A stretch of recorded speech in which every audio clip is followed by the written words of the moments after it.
قرآن پاک کے اندر اللہ رب العزت نے عیسیٰ علیہ السلام کو جو معجزے دیے تھے نا، ان کا ذکر کیا ہے کہ ہم نے عیسیٰ علیہ السلام کو یہ معجزہ دیا تھا کہ وہ اندھے کو بینا کر دیتے تھے اور مردے کو زندہ کر دیتے تھے، اور جو ہے نا وہ بیمار کو صحت مند کر دیتے تھے۔ اللہ نے ان کو یہ معجزہ دیا تھا۔ تو اللہ نے انسان کو یہ بات سمجھائی ہے کہ انسان دنیا میں جب بھی کوئی معجزہ دیکھے، کوئی قدرت دیکھے، کوئی کامیابی دیکھے، ان سارے معجزوں کو دیکھنے کے بعد بھی انسان کے دل کے اندر اس بات کا یقین پورا رہنا چاہیے کہ یہ جو عیسیٰ علیہ السلام نے مردہ کو زندہ کیا ہے نا، یہ عیسیٰ علیہ السلام کا کمال نہیں ہے، یہ اللہ کا دیا ہوا اختیار ہے اور حقیقی ذات اللہ کی ہے۔ عیسیٰ علیہ السلام نے اندھے کو بینا نہیں کیا، بلکہ اللہ کا حکم اس میں شامل ہے اور یہ اللہ ہی کی قدرت ہے۔ تو عیسیٰ علیہ السلام کے اوپر یقین آنے کی بجائے اللہ کی ذات کا یقین بڑھنا چاہیے۔ مردہ کو زندہ کرنے کے بعد عیسیٰ علیہ السلام کی اوپر اپنا ایمان لانے کی بجائے اور اس کو خدا مان لینا، اس کو خدا کا بیٹا مان لینے کی بجائے اصل یقین ہمارا اللہ رب العزت کی طرف جائے، جنہوں نے عیسیٰ علیہ السلام کو یہ قوت عطا فرمائی۔ اسی طریقے سے آج کے مشینی دور میں، اے آئی کے زمانے میں، ٹیکنالوجی کے زمانے میں اور ترقی کے زمانے میں،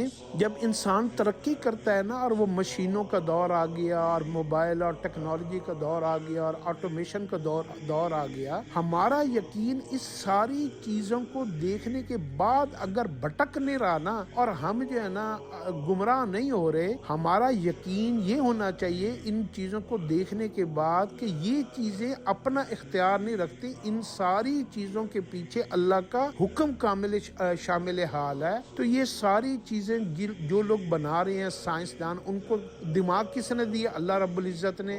جو وسائل استعمال کر کے وہ یہ چیزیں تخلیق کر رہے ہیں، وہ سارے وسائل بھی اللہ نے بنائے۔ جتنی معدنیات، ذخائر اور کیمیکل اور جو ہے نا یہ جتنے بھی نباتات، جمادات اور جتنے بھی جو ہے نا پہاڑ اور جتنے بھی اس میں یورینیم اور فلاں فلاں فلاں فلاں کیا کیا چیزیں استعمال ہو رہی ہیں، دھاتیں استعمال ہو رہی ہیں، وہ ساری چیزوں کو پیدا کرنے والا کون ہے؟ اللہ رب العزت ہے۔ تو یقین ہمارا کس کی طرف جانا چاہیے؟ اللہ رب العزت کی طرف۔ شیطان کیا کرتا ہے؟ جیسے عیسیٰ علیہ السلام کے معجزوں کے بعد عیسائی گمراہ ہو گئے، ٹیکنالوجی کے آنے کے بعد ہمارا یقین اللہ کے اوپر بڑھنے کی بجائے ہمارا یقین ٹیکنالوجی کی طرف بڑھنا شروع ہو گیا اور یوں ہم جو ہے نا گمراہ ہونے کی طرف چل پڑے ہیں۔ تو جتنے بھی زمانے کی ترقی ہو جائے، آپ جتنی بھی انہونی اور نئی نئی چیزوں کو دیکھیں، ان ساری نئی چیزوں کو دیکھنے کے بعد اور اس سے کروڑ گنا نئی ٹیکنالوجی آ جائے اور ترقی کر جائے زمانہ، اس کے باوجود ہمارا یقین اللہ کی طرف ہی بڑھنا چاہیے، نہ کہ چیزوں کی طرف ہمارا یقینوں کا رخ بڑھ جائے۔ یہ اصل انسان کی گمراہی کا ذریعہ ہے۔ اس لیے اپنے ایمان کو ٹٹولا کریں، ٹیسٹ کیا کریں، اس کو چیک کیا کریں اور اس کو ادھر ادھر بھٹکنے نہ دیا کریں کہ ہماری اتنی ترقی کے بعد پیسہ، دولت، ٹیکنالوجی اور اقتدار اور طاقت، ان چیزوں میں